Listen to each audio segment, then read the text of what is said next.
एक कत्ल होना था, मगर शर्त यह थी कि कत्ल जिसका होना था उसका कत्ल बिल्कुल भी नहीं होगा, किसी का खून भी नहीं बहेगा।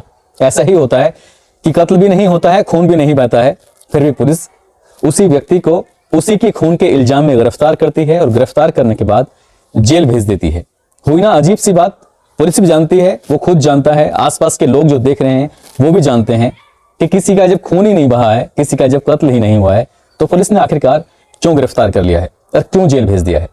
ये कहानी आज की आपको न केवल संदेश देके जाएगी कि क्राइम को कितने भी शातिर तरीके से क्यों ना किया जाए, क्राइम कभी छिपता नहीं है, साथ ही ये भी एक संदेश देके जाएगी कि आप किसी के लिए धोखा दोगे, आप किसी को परेशान करोगे, तो ऊपर वाला आपके लिए भी कोई ना कोई खाई खोद के तैयार रख देगा, क्योंकि आप भी बचने वाले हो नहीं।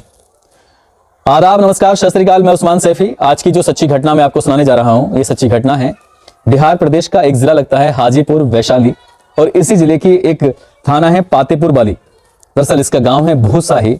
इसी गांव में 21 दिसंबर 2021 का ये वाकया है। सुबह के लगभग 9 बजे के आसपास का वक्त रहा होगा। पुलिस के पास फोन पहुंचता है कि साहब, इस भूसाही गांव में एक घर में कुछ ऐसा हुआ है जो शायद नहीं होना चाहिए था, जल्दी से आ जाइए। ये ऐसा ना हो कि कुछ और अनर्थ हो जाए, क्योंकि यहाँ पर बहुत ज्यादा शोर शराबा हो रहा है, बहुत ज्यादा हंगामा हो रहा है। और उसी हंगामे की किसी अनजान व्यक्ति ने पुलिस को फोन करके पुलिस को मौके पर बुला लिया। पुलिस जब मौके पर आती है और इस मामले की जांच पड़ताल करने की कोशिश करती है, तो पता चलता है कि जून 2021 को एक लड़की जिसका नाम है नीतू, उसकी शादी हुई थी इस घर में, और अभी नई नवेली दुल्हन थी। अभी तो सही से उसके हाथों में जो मेहंदी लगी थी उसका रंग भी नहीं उतरा था। और अचानक इसके घर में जाकर जिस कमरे में वो रहती थी, उस कमरे की जब तलाशी ली जाती है तो बिस्तर पर जगह जगह खून पड़ा हुआ है, दीवारों पर भी खून पड़ा हुआ है, और साथ ही एक सब्जी काटने वाला एक धारदार हथियार जैसा है, उस पर भी खून के कुछ धब्बे लगे हुए हैं। आखिरकार खून तो है, मगर खून किसका बहा है, उसकी लाश नहीं थी। घर में 3 सदस्य रहते हैं फिलहाल। एक देवर है, एक सास है, और साथ ही वो बहू है। इसका पति दिल्ली नरेला में एक प्राइवेट कंपनी में नौकरी करता है, वहीं रहता है। पुलिस इसकी सास प्रोमेली से जब पूछताछ करती है, साथ ही इसके देवर राकेश से बातचीत करने की कोशिश करती है कि आखिरकार तुमने अपनी बहू को मारकर कहां इसकी लाश छुपाई है, बता दो, नहीं तो हमें अपनी तरीके से पूछना भी आता है। पुलिस जब इस बारे में बात करने की कोशिश करती है तो ये लोग कहते हैं कि जी हमने किसी को नहीं मारा है। जैसे पुलिस को सूचना दी गई थी, वैसे ही नीतू के मायके में भी सूचना दे दी गई थी। जिसका मायका है वो जो मुजफ्फरपुर जिले का एक तुर्की गांव है, वो वहां की रहने वाली थी। वहां से भी रोते बिलखते चीखते चिल्लाते लोग घर पहुंचते हैं और आके सीधे पुलिस से एक ही बात कहते हैं कि साहब, हमारी बेटी को दहेज के लिए इन्होंने मार डाला है। दहेज की मांग करते थे, दहेज की मांग पूरी नहीं हुई तो हमारी बेटी को उन्होंने मारकर इसकी लाश को छुपा दिया है। पुलिस पहले ही पहुंच जाती है, साथ ही फोरेंसिक टीम, डॉग स्क्वाड और सर्विलांस टीम भी यहां पर मौके पर बुला ली जाती है। मगर पुलिस को तमाम कोशिशों के बावजूद भी वो लाश नहीं मिल रही थी नीतू की, जिसका कत्ल हो गया था। आखिरकार पुलिस ने इस डॉग स्क्वाड की मदद से भी पूछने की या जानने की कोशिश की। डॉग घर में सूंघता था, उसके बाद बाहर भागता था, बाहर भागने के बाद एक सीमा तक रुक जाया करता था और फिर वापस आ जाया करता था। तो यहां से भी कोई सबूत नहीं मिलता है। और फिर इसके बाद 1 दिन 2 दिन इस तरह से गुजरने लगते हैं। पुलिस अज्ञात में मुकदमा दर्ज कर लेती है। आखिरकार एक लड़की का, जो कि अभी कुछ दिन पहले इस घर में बहू बन के जो आई थी, उसका कत्ल जो हो चुका था। इसके पति से बातचीत करने की कोशिश करती है। इसका पति अवधेश कुमार, जो कि दिल्ली के नरेला में प्राइवेट कंपनी में नौकरी करता है, वो भी सूचना पाकर आ जाता है और पुलिस उसके सीडीआर निकलवाती है। उससे जानने की कोशिश करती है कि जब ये घटना घटी थी 20 और 21 तारीख की रात को, तो आखिरकार इसका पति कहां था। तो सीडीआर से पता चलता है कि ये अपने काम पर ही था नरेला में। तो आखिरकार फिर किसने इसको और क्यों मारा है, पुलिस अब इस मामले की पड़ताल में जुट जाती है। साथ ही इस घरों के आसपास में कुछ सीसीटीवी कैमरे लगे हुए थे, उन सीसीटीवी कैमरों को तलाश करने की कोशिश की जाती है। तो वहां से पता चलता है कि एक कार स्कॉर्पियो यहां पर आती है, रुकती है और कुछ देर के बाद वो चली जाती है। वो स्कॉर्पियो किसकी थी? अब पुलिस वाले इसी बात से अंदाजा लगा रहे थे कि बहू को मारकर उस कार से उसकी लाश को कहीं दूर फेंकवा दिया गया है। मगर सास और देवर और उसका पति बार बार एक ही बात कहते हैं कि हमने अपनी बहू को नहीं मारा है। नहीं मारा है तो किसने मारा है और क्यों मारा है? इसके बाद इस लड़की यानी कि बहू की सीडीआर निकलवाई जाती है उसके मोबाइल की, और सीडीआर से पता चलता है कि वो अपने पति से बहुत सारी बातें करती थी। मगर पति के अलावा भी एक और नंबर है जिस पर वो बहुत ज्यादा बातें करती थी। पति से बात करती थी रोज 1-1.5 घंटे, मगर उस नंबर पर बात करती थी 3 घंटे और 4 घंटे। जब भी उसको मौका मिलता था तब बात करती थी।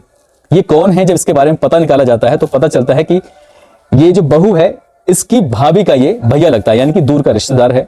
घर वालों से बातचीत की जाती है तो कहते हैं कि हाँ, हम सोनू को जानते हैं, सोनू का हमारे घर पर आना जाना है, लेकिन सोनू ऐसा लड़का नहीं है।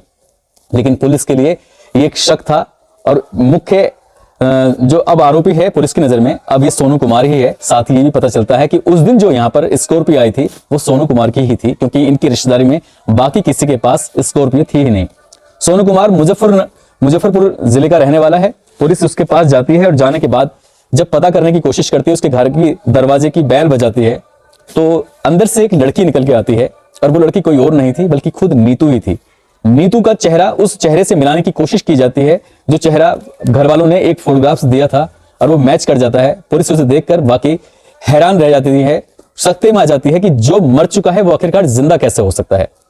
साथ ही सोनू कुमार भी घर के अंदर मिल जाता है। पुलिस इन दोनों से पूछताछ करती है और बातचीत करने की कोशिश करती है तो पता चलता है कि सोनू कुमार काफी दिन से शादीशुदा है, मगर ये नीतू से प्यार करता था और नीतू से प्यार करता था। घर वाले शायद इस रिश्ते को मंजूरी नहीं देते, इसलिए इन्होंने इसके मरने का एक स्वांग रचा, एक नाटक रचा और उस नाटक में ये काफी हद तक कामयाब तो हो गए थे, मगर सीडीआर और घर में एक जो स्कॉर्पियो कार आई थी वो और खाली खून के धब्बे मिलना, यही इनसे ये साबित नहीं होता कि कोई मरा है नहीं मरा है। हालांकि पुलिस इस मामले की पड़ताल में लगातार जुट रही थी, मगर अब पुलिस के लिए एक सवाल था कि आखिरकार घर में पड़ा हुआ खून किसका है और किसको मारा गया है। नीतू को नहीं मारा गया तो किसको मारा गया है।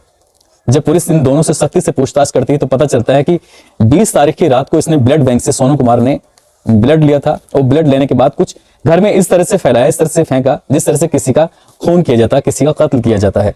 मगर ये ब्लड बैंक का खून था, इसकी जांच पड़ताल की जाती है। साथ ही ब्लड बैंक में जाकर उसकी पूछताछ की जाती है कि क्या सोनू कुमार यहाँ से ब्लड लेके गया है, तो वो स्वीकार कर लेते हैं कि हाँ यहाँ से ब्लड लेके गया है, मगर इनकी चाल जो थी वो नापाक थी। इसलिए पुलिस ने इनके विरुद्ध आईपीसी की धारा 420, 194, 120 के तहत मुकदमा दर्ज कर लिया।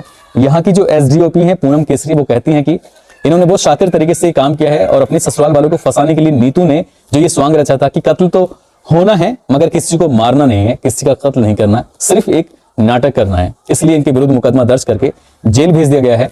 अब जेल से कुछ ही दिन पहले एक अखबार में खबर छपी है, अभी 20 या 21 तारीख के आसपास, जनवरी को 2020 या 21 जनवरी 2022 को खबर छपी थी कि ये लड़की अपने किए पे बहुत शर्मिंदा है, अपने परिवार वालों से, अपने ससुराल वालों से माफी मांग रही है। कहती है कि इस मुकदमे को खत्म करा दीजिए, मगर पुलिस इस मुकदमे को खत्म नहीं करना चाहती। जो आरोपी हैं, जो अपराध हुआ है उसकी तो इन्हें हर हाल में सजा मिलकर ही रहेगी। दोस्तों, इस कहानी को सुनाने का उद्देश्य किसी को परेशान करना नहीं है, किसी का दिल दुखाना नहीं है, बल्कि आपको जागरूक करना है, आपको सचेत करना है, आपको बताना है कि क्राइम को कितने भी शातिर तरीके से क्यों ना कर ली जाए, क्राइम कभी छिपता नहीं है। इसलिए गलत चीजों से दूर ही रहें। यदि उन्हें शादी ही करनी थी तो घर वालों से सीधे बात करके शादी कर लेते, मगर उन्हें ऐसा काम नहीं करना चाहिए था।